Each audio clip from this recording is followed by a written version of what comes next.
Uma vida com propósitos, de Rick Warren. Dia 24. Transformado pela verdade.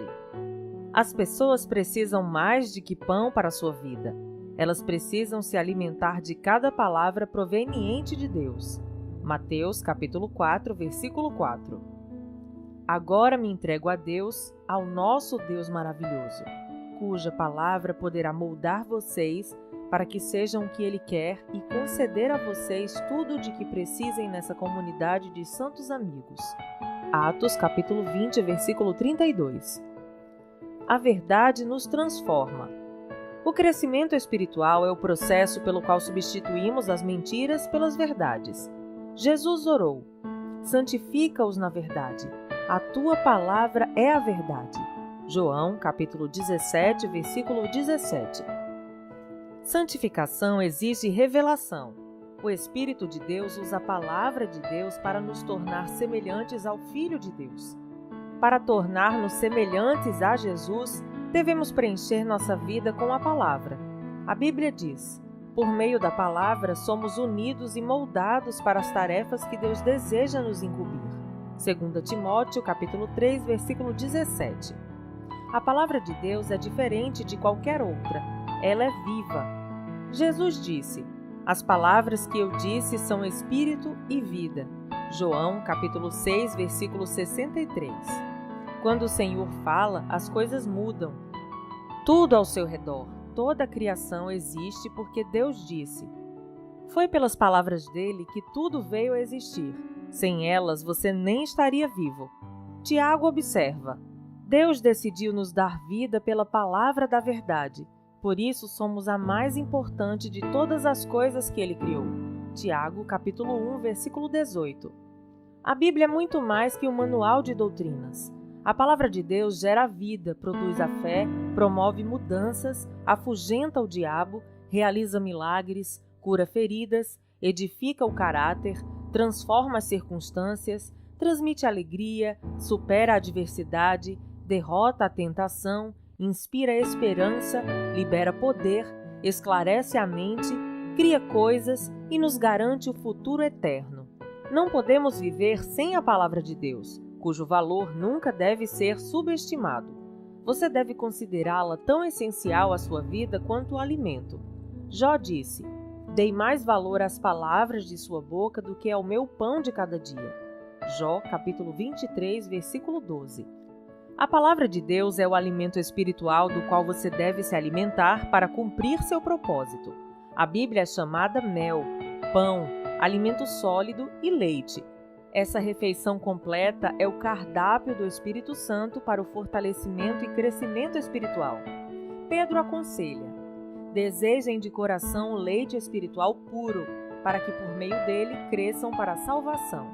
1 Pedro capítulo 2, versículo 2. Permanecendo na palavra de Deus. Existem mais Bíblias impressas hoje em dia do que jamais houve no passado, mas de nada vale uma Bíblia na estante. Milhões de fiéis são assolados pela anorexia espiritual, morrendo de fome com a alma subnutrida. Para se tornar um saudável discípulo de Jesus, alimentar-se da palavra de Deus deve ser sua primeira prioridade. Segunda, por mais de 2000 anos na história da Igreja, somente o líder da comunidade eclesiástica podia ler a Bíblia pessoalmente, mas agora milhões de pessoas têm acesso a ela. Apesar disso, muitos fiéis são mais dedicados à leitura do jornal diário que à leitura da Bíblia. Não é de se admirar que não cresçamos. Não se pode assistir à televisão durante 3 horas e esperar crescimento lendo a Bíblia apenas 3 minutos. Muitos dos que afirmam crer na Bíblia de capa a capa jamais a leram de uma capa a outra. Mas se você separar 15 minutos de seu dia para ler a Bíblia, em um ano terá lido toda ela. Se você eliminar algum programa de televisão de 30 minutos todos os dias e substituí-lo pela leitura bíblica, completará 2 leituras das Escrituras no período de um ano. A leitura diária da Bíblia o manterá ao alcance da voz de Deus. Por isso, Deus orientou os reis de Israel a sempre manter por perto uma cópia da lei. Ele deverá guardá-la consigo todo o tempo e lê-la todos os dias de sua vida. Deuteronômio, capítulo 17, versículo 19. Mas não se limite a mantê-la perto de você. Leia regularmente. Uma ferramenta simples, mas de grande auxílio, é um plano de leitura diária da Bíblia. Evitará que você fique saltando de uma parte a outra arbitrariamente, negligenciando outras. Terceira, pesquisar ou estudar a Bíblia é outra forma prática de permanecer na Palavra de Deus. A diferença entre ler e estudar a Bíblia implica duas atividades adicionais: fazer perguntas sobre o texto e anotar suas impressões. Você não terá estudado realmente a Bíblia se não anotar seus pensamentos no papel ou no computador. O espaço não me permite explicar os diferentes métodos de estudo bíblico, mas existem diversos livros que podem ser de grande utilidade nessa tarefa, incluindo um de minha autoria, publicado em algum tempo. O segredo de um bom estudo bíblico consiste simplesmente em aprender a fazer as perguntas certas. Métodos diferentes usam perguntas diferentes. Você descobrirá muito mais se parar e fizer perguntas simples como quem, o que, quando, onde, porquê, como. A Bíblia diz: verdadeiramente as pessoas felizes são as que cuidadosamente estudam a perfeita lei de Deus, a qual as torna livres e continuam a estudá-la. Elas não esquecem o que ouviram, antes obedecem ao ensinamento de Deus. Todos os que fazem isso serão felizes. Tiago, capítulo 1, versículo 25. Quarta, memorizar a palavra de Deus. A sua capacidade de memorizar é uma dádiva concedida por Deus. Você pode achar que tem memória fraca, mas a verdade é que memorizou milhões de ideias, verdades, fatos e imagens. O comum é que você se lembre do que é importante para você. Se a palavra de Deus é importante, você usará seu tempo para memorizá-la. Existem enormes benefícios na memorização dos versículos bíblicos. Eles os ajudam a resistir à tentação, tomar decisões sábias, reduzir o estresse, ganhar confiança, dar bons conselhos e compartilhar sua fé com outros. A memória é como um músculo. Quanto mais a exercita, mais forte ela se torna, e memorizar as Escrituras ficará cada vez mais fácil. Comece selecionando alguns dos versículos bíblicos transcritos neste livro que falaram ao seu coração, escrevendo-o em um pequeno cartão que possa levar sempre com você. Releia o trecho em voz alta durante o dia. Você pode memorizar as Escrituras em qualquer lugar, enquanto estiver trabalhando, fazendo exercícios físicos, dirigindo, esperando algo ou na hora de dormir. Os 3 elementos essenciais para a memorização das Escrituras são repassar, repassar e repassar.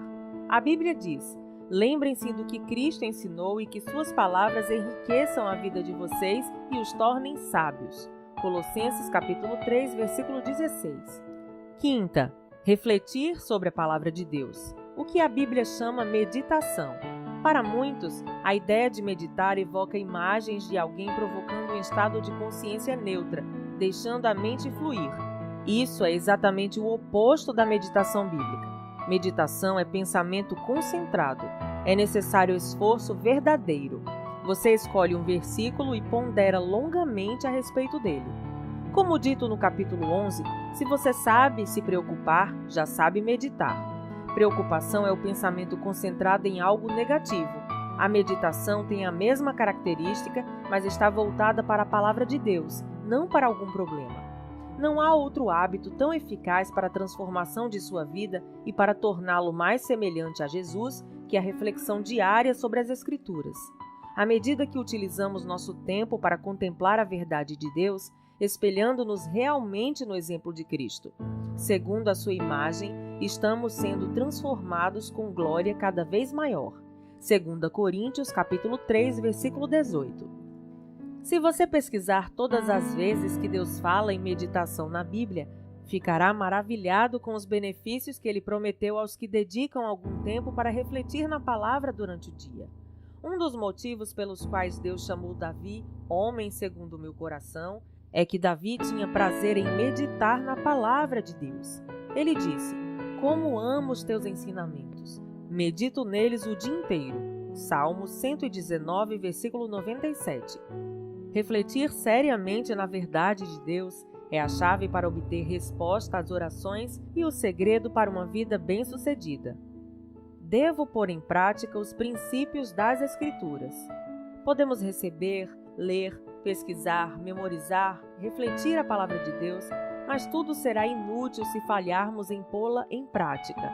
Devemos nos tornar praticantes da palavra. Esse é o passo mais difícil, porque Satanás luta contra ele com muita intensidade.